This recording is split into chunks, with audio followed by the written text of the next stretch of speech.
Welcome to Inside Eastern Utah. I am your host, Scotty Draper, and we are here today with Commissioner Jake Mellor. He just got back from a trip to Washington, D.C., and he's here to tell us a little bit about it. We're also going to talk a bit about opportunity zones and what those are. So thank you for joining us today, Jake. It's a pleasure to be here, Scotty, anytime. How was the trip? Tell us what it was, what it entailed, a bit about it. Okay, so this was a delegation that the White House sent a request out to all county commissioners throughout the state, as well as state representatives and state senators. And in this request, they asked for a Utah delegation to come and meet with folks at the White House. And why did they do that? This is kind of a new thing. It's not something they do all the time. We had roughly 75, 80 representatives from the state there. Fantastic. And it was a great meeting. It was a critical time because of all the new faces. In the Trump administration, whether there was a secretary of this or a secretary of that, head of this department, many of them have been replaced, and many of them very recently. In fact, it's taken the Trump administration this long to go through the process of actually finding the right people to spearhead and man and direct these departments that have been around forever, but with new people. And so there were a lot of promises being made, and things sounded really good. It wasn't just presentation. We were able to ask questions. We had some dialogue. And some of our questions were, well, this sounds really nice, but that's not how things are today. And one fellow said, give me a chance. I've been here 2 weeks. Yeah. Another lady says, I've been here 3 months. Their feet are barely wet. Right. But at the same time, now that we've been there, now that they've made these promises to us, we need to also help them remember those promises. Of course. And so we need to continue to stay in touch with them and to work closely, even as local officials. We need to work closely with our state and our national officials and our national leaders. And it was also a very warming experience to sit down and to shake hands with the Vice President of the United States, Michael Pence.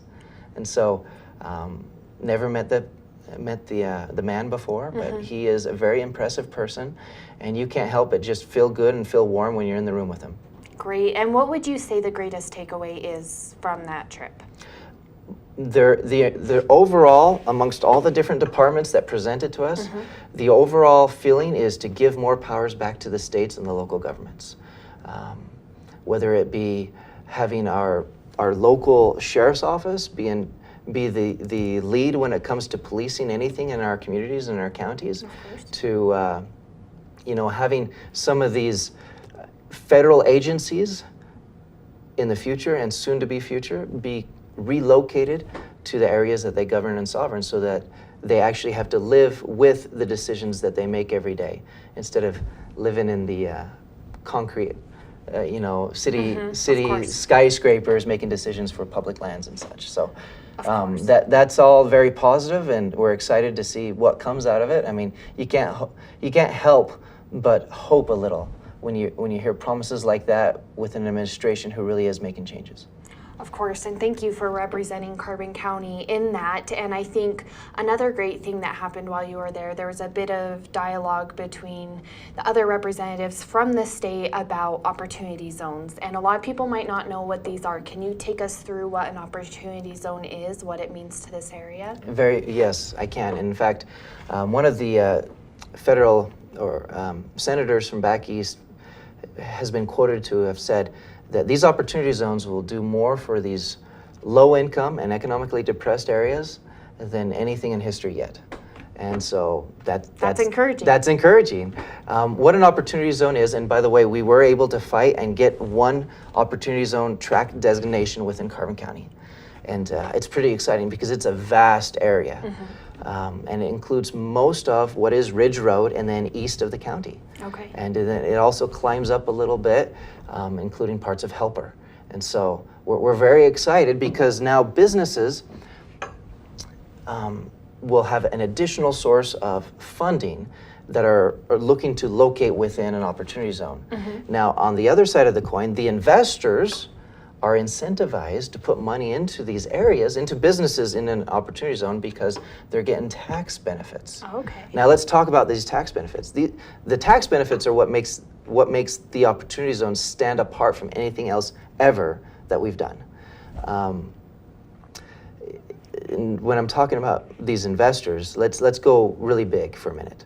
So those millionaires and billionaires, now we don't have too many of those that live here necessarily, but now our community is going to be on their map, because when they're paying their hundreds of thousands and millions of dollars of capital gains alone to the IRS is giving them, hey, a one-time thing, hey, you can, instead of giving us your big check, put it into a business, we'll give you a 10-year deferral. So instead of paying your taxes this year, put it into a business located in an opportunity zone, and you don't have to pay us for 10 years. Great. And then to add to that, they're saying, hey, 10 years from now, yeah, you have to pay us, but maybe 44 cents on the dollar. They're giving them a step up in basis, which is huge.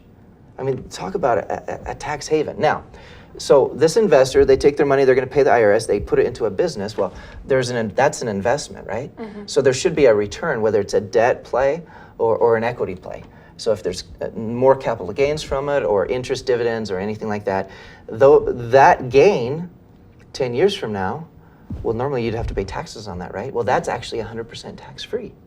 So not only do they get to avoid taxes this year and avoid it for the next 10 by putting money into a business within an opportunity zone, they get a step up in basis, and then that gain that they would have on their investment is tax-free. Fantastic. And you know, a lot of people might not have heard of these opportunity zones. They're fairly new, is that correct? Yes, just this past legislative session with the Jobs Act and Tax Cuts, the Jobs and Tax Cuts Act that that the Trump administration enacted just recently. They changed a bunch of the different things, and this came through with that. And so it's very exciting. Now, there are some deadlines in place. There's a 2019 deadline where people pretty much have to have their act and their game and their plan together. There's still some clarification on how far along the process they need to be, whether it's just identify a business and identify a funding mechanism and an opportunity, or if the business has to be in operations. Yeah, I mean, there's some clarification that the IRS has yet to respond to. But interestingly enough, you've got little county commissioners like myself throughout the country who are working with businesses, working with investors, and trying to connect the opportunities, so to speak, within these opportunity zones, and are coming to the IRS with these questions and getting clarification as you know, this new benefit rolls out. So it's very exciting. We already have businesses in our area that are looking to go into places like Ridge Road and throughout the eastern part of the county.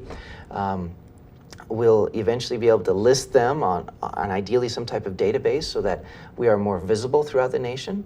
We already have an investor out of New York and other investors from other places that have already found Carbon County, that already know we're on the map and already know we have an opportunity zone. And so this is all very exciting to have interest from folks from New York. Yes. In businesses here in Carbon County that have to deal with coal, that have to do with energy, that have to do with renewable resources, that have to do with a wide array of things. I think this will do more to diversify our economy than anything else we've been able to do. Because now people who've once thought of injection molding or medical instruments manufacturing will give it a more serious look because of the potential tax haven, federally sponsored tax haven, so to speak, that they'll have by making it happen. Well, it certainly sounds exciting. Can you kind of bring it all into perspective? What could this mean? How could it spur the economic development in Carbon County? So one particular company said that, hey, you know, maybe 5 years from now, we'll break ground. And now they're saying, you know, we're going to break ground by 2019. And so it's going to expedite the process because of the additional funding and the timelines of the tax benefits and different things. It's going to push people to do things a little sooner, and that'll help create jobs a little quicker. And a lot of these jobs that we're considering that are coming to the table right now will increase our average wage rate here in the county because they are higher than our average wage. And everything that we've looked at thus far would be companies that include full benefits. I'm not saying that's going to be the case forever, but we're going to be increasing the quality of life of the people who live here, and the expectation of their ability to work and their workforce development, which also means that through Department of Workforce Services, the university, we're going to have to be creating more streamlined pathways into these new jobs that hopefully we'll be bringing to our area. Great. And what do you think a lot of these businesses would look like? Would they be more on the manufacturing side? Is there kind of a trend you would see? What I'm seeing right now is manufacturing. I'm seeing research. I'm seeing next generation of technology with coal. Those three areas. Well, that'd be exciting. It'd be a nice diversification as well, which I think is key. Now, with this opportunity zone, if businesses or possible entrepreneurs here want to get involved, how does the process even work? How do they go about it? Very well. So there's a variety of different websites out there. There's 2 different websites that have maps that show where the opportunity zone is located. And give us a call. Call our economic development specialist at the county. Her name's Rita Vigor. She is our secretary too. We're trying to hire a new secretary as she's transitioning into this new role.